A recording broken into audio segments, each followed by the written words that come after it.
Welcome everyone to my brand new video, and in this video I'll be discussing how to farm these event whites. Now, quick disclaimer, some of these event whites do not have a shiny variant. I will not be explaining how to get all the others, that will be for a separate video. So for now, please like, subscribe, and enjoy the video. And just a quick disclaimer before I get this video ahead, I stream almost every other day on Twitch, so please, if you could, give me a follow. I'm almost at 500 followers. And a quick announcement, I'll be doing yet another charity stream for Cancer Research UK in September, so keep an eye out on my Discord for the official announcement. But this time we'll be doing a lot of collabs with other content creators, which will be revealed in the nearby future. So please, enjoy the video, and happy roaming. The first item I'm going to be showing you how to shiny hunt is the Derk of Cronis. The shiny version looks like this. Now, the hit list for these items will be the Astral Rifts and the Cube Gods. They're the only two events that drop this white bag, and to ensure that we can farm this effectively, do not kill Daughter of Limon. The reason why you won't kill them, the minute you kill the Daughter of Limon, it's harder to get the Cube God and Astral Rift to spawn. So essentially, once you kill one of the following Heroes of Oryx below, any three of these events can spawn. Daughter of Limon will hinder that, and numerous events cannot spawn at the same time. So for instance, if there's a Daughter of Limon currently active, there physically can't be a second one, so it will guarantee spawn an Astral or a Cube God. Okay, so your next realm white that I'll be going through is the Bloody Cloak. Now, this isn't a very commonly known farm, but it's a little bit on the difficult side in terms of enemies you have to kill.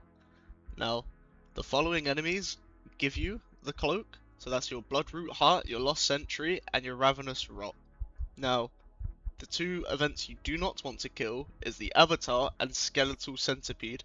Reason being, as previously mentioned, once you kill one of the Heroes of Oryx, one of the events will spawn. And if there's no Centipede or Avatar, it's just again, you have to do that whole process again and not reap the reward of possibly getting your Bloody Cloak.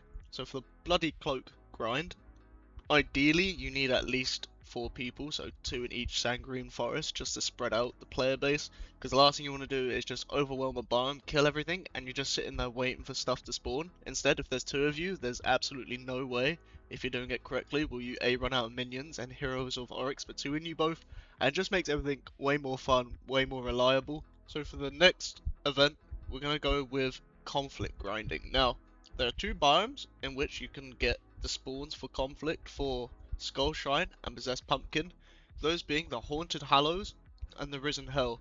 Now, I'd always recommend Haunted Hallows, A, because it's easier minions to kill, and B, if you're not in the Haunted Hallows, there's 0 chance for the Possessed Pumpkin to spawn, which also drops conflict.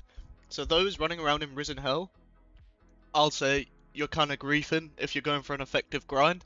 You're way better off in Haunted Hallows. There's no reason to be in Risen Hell. For your next grind, it's going to be Oreo. Now, you'll be farming Oreo inside of the Dead Church, killing the following Heroes of Oryx. Now, the beauty of Oreo farming, there are 3 events being Penteract, Lich King, and the Plague Doctor. But with Oreo farming, it's all well and good until the Well of Souls spawn. Now, when the Well of Souls is dead, you're best off going into a new realm, simply because it hinders all the other spawns for the events. It's the biggest troll ever. So again, please, unless you're clearing for 03, just don't kill the Well of Souls. It doesn't give you anything great. It just makes everyone else's experience horrible. And for you, after watching this video and gonna start killing Well of Souls, shame on you. Now it's time for a less commonly known grind, the shiny AGMA farming. Now, the only event that does drop AGMA will be the Lord of the Lost Lands, but this one is a little bit more difficult to start off with.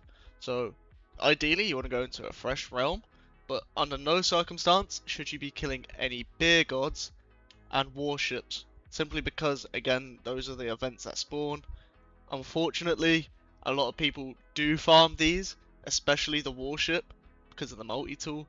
Now, this does kind of suck, but is pretty much the only way to farm shiny AGMA unless you're realm hopping or using a certain website that no one wants to talk about. But again, it's shit grind, but So worth it because look at the sprite. It's beautiful. If you plan on farming for shiny Quiver of Thunder, this is what you're gonna have to do. So there's 2 events and they're completely separate grind. So you can either realm hop and kill all Ent Ancients, DPSing them until the little green friends spawn. Those are the minions that drop Quiver of Thunder. And there's also an encounter in the Shipwreck Cove called Eye of the Storm. Same concept for every other realm wight. You kill all the heroes of Oryx, all the minions, and eventually they'll spawn. And it's just simple as kill it and just hope for the best. Now, there isn't any target things, there isn't anything you shouldn't kill in there. This is just random Eye of the Spawn event. It is really annoying, so my best bet and advice, kill Ents, realm hop friends, they're way quicker, way more reliable. Eventually they'll respawn. Happy hunting. And finally, for the last event wight, I'm going to be showing you how to farm Tablet. Now, this one is by far the most frustrating one, and ideally, fresh realm again. So, this is the event list that you do not kill. There is a shit ton of these that you do not want to kill. So, idea is, you go into the Carbon Fibrous, again, you kill all regular minions, all the heroes of Oryx, and eventually, the Avatar or Behemoth will spawn. Now, these 2 do drop it, and again, you do need a dead realm, purely because loads of people were going to be farming the Kaiju, people will be farming the Eternal Shrine. So my advice to you, if you're going to be farming this, shitly enough, Australia, Asia, purely because everybody's going to be grinding Moonlight Villages, people like killing Kaiju for fungals, it's shit, I know. And that, ladies and gentlemen, is the end of the video. If you could please like, subscribe, I'd appreciate it, and I'll catch you guys in my next stream, which will be later on tonight if you're watching this on the same day. Happy Roman.